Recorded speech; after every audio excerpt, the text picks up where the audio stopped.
Stop calling yourself lazy. You're not lazy. That word, whenever I hear that, and I hear it come out of my mouth too, but whenever I hear that, I immediately correct people when they say it. Because if you're recognizing the fact that you didn't do something and you're calling yourself lazy, that's the judge in your head. And to me, that tells me you're actually not lazy, but you've probably stayed busy avoiding the very thing that you want. So therefore, you're probably using more energy than consistency actually would use up. Welcome to Intuition, Your Joy Compass. This is the podcast where intuition gets embodied and joy leads the way. This is where we integrate your humanness and your soul. They don't have to compete and they don't have to work against each other. Your soul comes in with joy. Your human self wants to learn joy. It just makes sense to merge them. I'm Vicki Baird, your intuitive guide, and also your wisdom-led mindset coach. And I want to bring the truth that you do not have to transcend your human experience to feel lit up and to feel aligned. You need to integrate it. And that is what we will do here. Hi, welcome to the episode that we are talking about consistency without self-betrayal. I have been thinking about consistency for about 2 months now and doing my own process around why does it annoy people? Why does it feel like it's another thing to do? Why does it feel heavy? Most resistance to consistency is actually self-protection. I know that, and yet I'm very much in it within myself and rewiring my brain to the place that it loves consistency, and I'll get into that and what I did to help it. But I do wanna talk about consistency today, and I wanna do it honestly because I feel like there's so much BS out there of just push through or you're lazy if you're not consistent, and I don't think that's true. I think the word consistency doesn't feel empowering for a lot of people. It feels heavy, it feels demanding, and it feels like boot camp or something that's going to cost you your joy and your freedom. And it feels like, you know, when you're a kid and you look at being adult and you're like, that's what it is. I don't know if I want to do that every day of my life. I don't know if I want to be an adult. And if you've ever thought, I want to be more consistent, but I also don't want my life to feel rigid or draining or exhausting, you're not wrong for feeling that tension. It does have a connotation of, it does have the feeling of intensity or drop and give me 10, right? So there was a time in my life when consistency very much meant overworking. It meant showing up in a way that was proving to myself, first and foremost, and then everyone around me that I could support a family, I could run a business, I could have a whole wellness center that I never stinking wanted in the first place, but did because Howard wanted it. It could mean I would push. I would ignore my body. Oh my goodness, did I ignore my body? And my nervous system absolutely remembers that. And every time I think about, okay, Vicky, just get consistent, stick with one message, do these group programs that you love so much, put those out there, do more of that. My body remembers a time when I was working 80 hours a week and I was doing upwards of 30 readings a week and not taking care of my physical self and not resting and then having a stressful home life and a very ill husband, and it remembers all of that. So when I start to think about consistency and that word kept coming to me in November and December, I was like, oh lordy, I don't want to have consistency. My saboteur restless is very present, and it's like, oh, maybe we could just put that off. Let's just pivot to a new idea. Let's just go get something shiny. And and because of that, I stayed with the word consistency because it was helping me have an anchor, and it was giving me a point to look at, and I wanted to take the threatening aspect of out of it. I wanted it to be exciting because I know for a lot of people that I talk to and some of the people that I coach, consistency is something we talk about a lot. Where I'm like, okay, but you've mentioned you wanted to do this thing. Let's say it's journaling. You wanted to do the journaling, and yet you don't stay consistent. Why? What feels like a trap in that word? And it's not the word, it's the energy around it. I know that.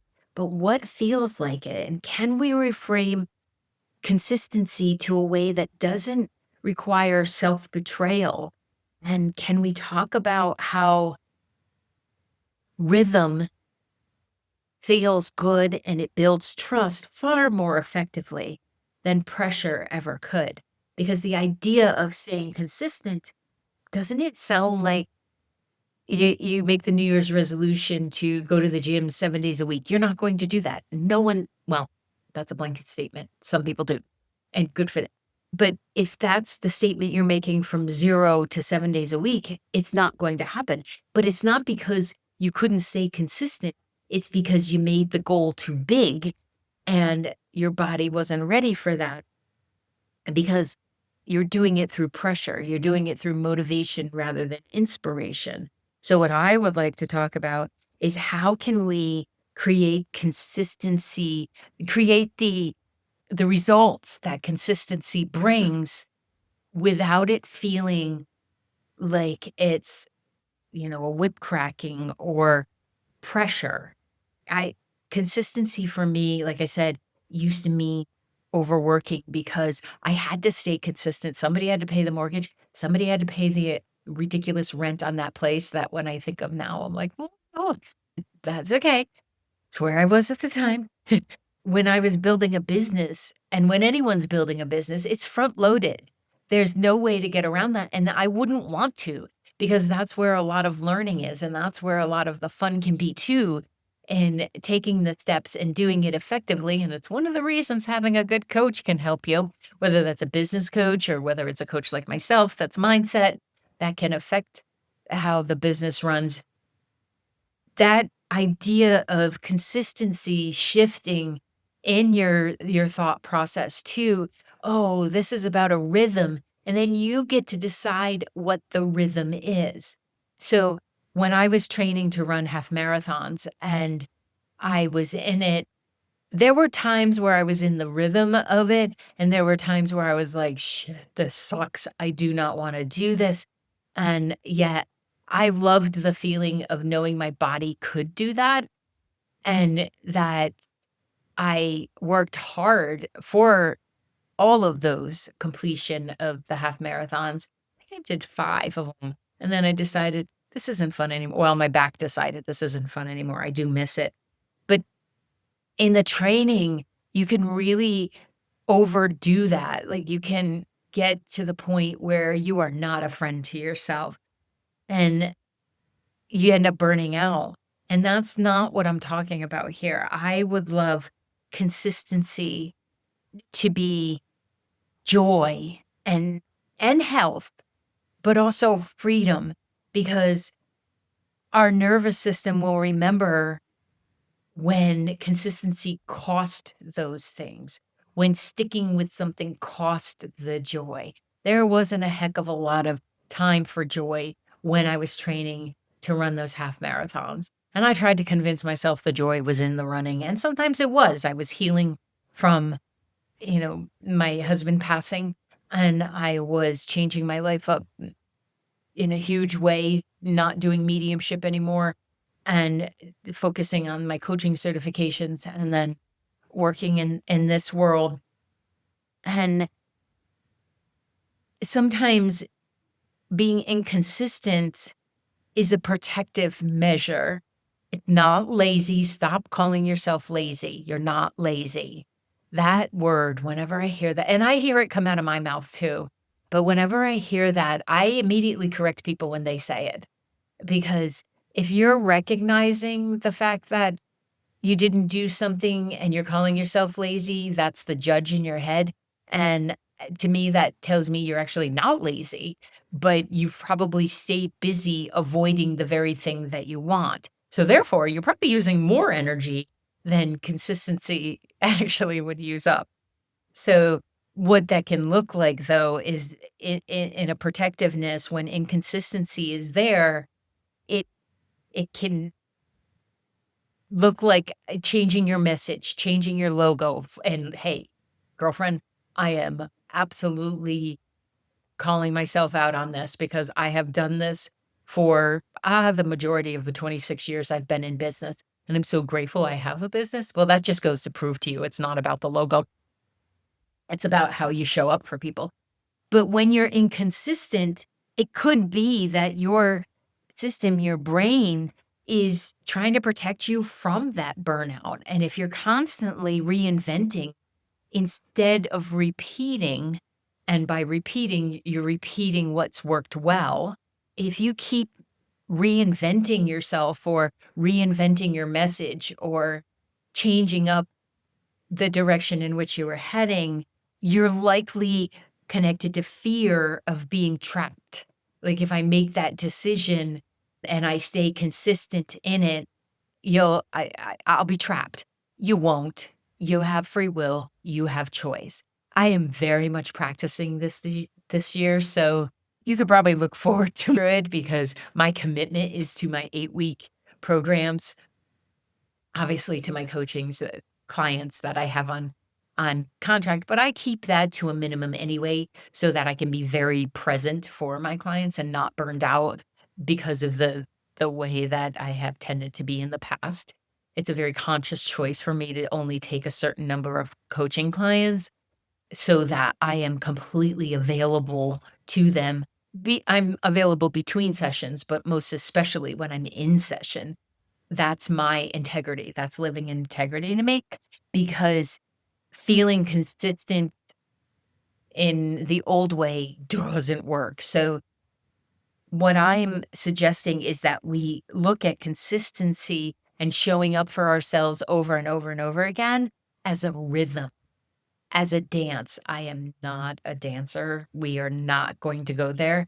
But there is a certain level of choreography that is required in staying consistent, whether that's blocking out your time on your calendar for your productive meetings so that you can show up consistently financially in your business or in your life, making sure you're getting to book clubs so that you have community, that you're purchasing the nutritional food so that you support your body and you stay consistent in that way. But I'm thinking of it as a rhythm, as this dance that I get to do in my life as I lead more and more of my 8-week program because it just lights me up. And the results I'm seeing people have, it just, I could get teary here. So I won't go there. So if I could suggest that you join me in this and recognize that, okay, why am I not staying consistent? Why am I not putting away the laundry as soon as it's dry and I've folded it? What am I keeping myself from celebrating here? What am I doing? Why am I making this harder than it needs to be? Just do the thing, right? Just take that one next step. Small. Please make it small. Repeat it. Find something that you would like to repeat. For me, what it's been is my blocked time. I love block booking my calendar because it tells me that I'm going to have an appointment with myself. And I put on there my positive intelligence trainings. I put on there my meeting with myself. I put on there book club, my volunteering, our date night. That is so important to both of us. And whatever else feels like it will help me stay consistent because I want to thoroughly enjoy this beautiful life that I have. And that means that I need the help of a calendar sometimes. I am going to encourage you to choose one small thing to repeat this week. Pick something in your life that you would like to be consistent in? I don't care what it is. I care about you, but I don't care what it is that you would like to be consistent in. What is it? Pick one small thing. If you use a calendar, put that on your calendar. Make a date with yourself. I want you to stop before it feels like effort. So what that would look like is I needle felt, right? So a few nights a week, I like to work on a project because it keeps me learning this craft and expanding on my abilities. But it also is again, that date with myself. And I stop if it ever feels like an effort when I'm reaching for the project that I'm working on. I always have 2 or 3 going at the same time because sometimes it just feels like the wool is not complying, and I don't ever wanna do it in anger, especially since it's a needle. I don't wanna stab myself. But I want you to stop it before it feels like effort. So, let's say it is about working out. If 3 times a week feels exciting to you, feels fun, feels like I'm gonna go make some dopamine, man, then 3 times a week is where we go. You stop before 4 times a week. When that judge starts coming in and it's saying, "Well, you've done 3, you could do 4, you have the time." No, no, no, no, my friend. You stop before it becomes effort in your brain. It's gonna be effort in your body, that's fabulous, but before it becomes an effort in your brain, you stop and you give yourself permission by saying, this is beautiful. This level that I have agreed upon right here, right now, is consistency. I don't have to do it all at once. I've learned in the past that if I try to do it all at once, I will burn out. So I'm not doing that. Enough is enough. This is beautiful. I love this. So because if consistency threatens your joy, your system will resist it every time. And you'll be asking yourself things like, why didn't I make that recipe that I downloaded? Why didn't I call that friend and go to lunch? Oh, I would really love Mother Nature to cooperate because I have made appointments with my friends to get together to have lunch, and every stinking time there's a snowstorm. So I'm going to need her to dial that back so that I can actually see my friend. But if consistency threatens your joy, your body will lock up. Your left brain will take over and it will say, don't do that thing. I'm trying to protect you. Our beautiful, beautiful brain tries to protect us. Yes, it's called sabotaging, but it really is in a protective way. So I would love for you to think about how you can stay consistent without self-betrayal, without doing yourself in, without burning yourself out, and without bringing that beat yourself up party. That's one of the things that I interrupt a lot in my clients, the pattern of beating yourself up, because to me, that feels way more detrimental than not following through on whatever we talked about you wanted to do. I would rather that you didn't do something and you were kind to yourself than you didn't do it and you beat yourself up afterwards, because that's going to get in the way of consistency as well. So, consistency is a gift we give ourselves. It's also what builds muscles. And physical muscles as well as emotional and mental muscles. When we stay in that consistency, we build a fitness plan that supports the joy that is life. And we need to make this fun and stop having it be that you're calling yourself lazy or just can't follow through. It's my attention diversity. That may be the case, but you know what? I have often found that that's an excuse that gets dropped in every bucket and it's applicable to for some brains, but it is not a guarantee of inconsistency. So I feel very blessed to have found the positive intelligence. I feel well, it found me. I feel so blessed to have that neuroscience capability and the training to help people line up their brains along with their intuition, because your intuition center is in your right brain, as well as quieting the chaos to listen to ourselves so that we can build the consistency so that success is there, and then success contributes to joy. And with that in mind, Living in Clarity starts March 17th. So right after this podcast, and it is built for people who are somewhat allergic to rigid discipline, but still want to trust yourself and still want to feel that feeling of success and completion. So I'm cracking myself up with the allergic to rigid discipline because that very much describes me. This is not about doing more.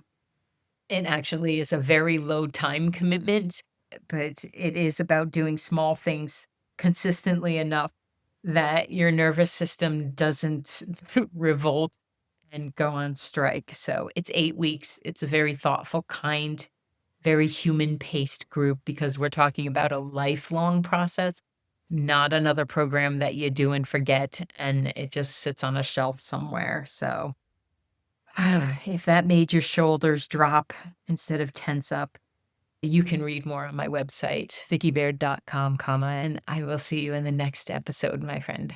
Thank you so much for listening to this episode of Intuition, Your Joy Compass. I am so grateful you are here, and I'd just like to leave you with what I would consider a listening agreement. By listening to this podcast, you agree to stay open, curious, and connected to your own intuition. You agree to take what resonates and throw out the rest into your body, into your breath, and into your lived experience. You agree to honor your humanity, trust your soul's voice, and let joy guide your next step. This is not passive listening, and this is not toxic positivity. This is conscious receiving. Thank you so much for being here.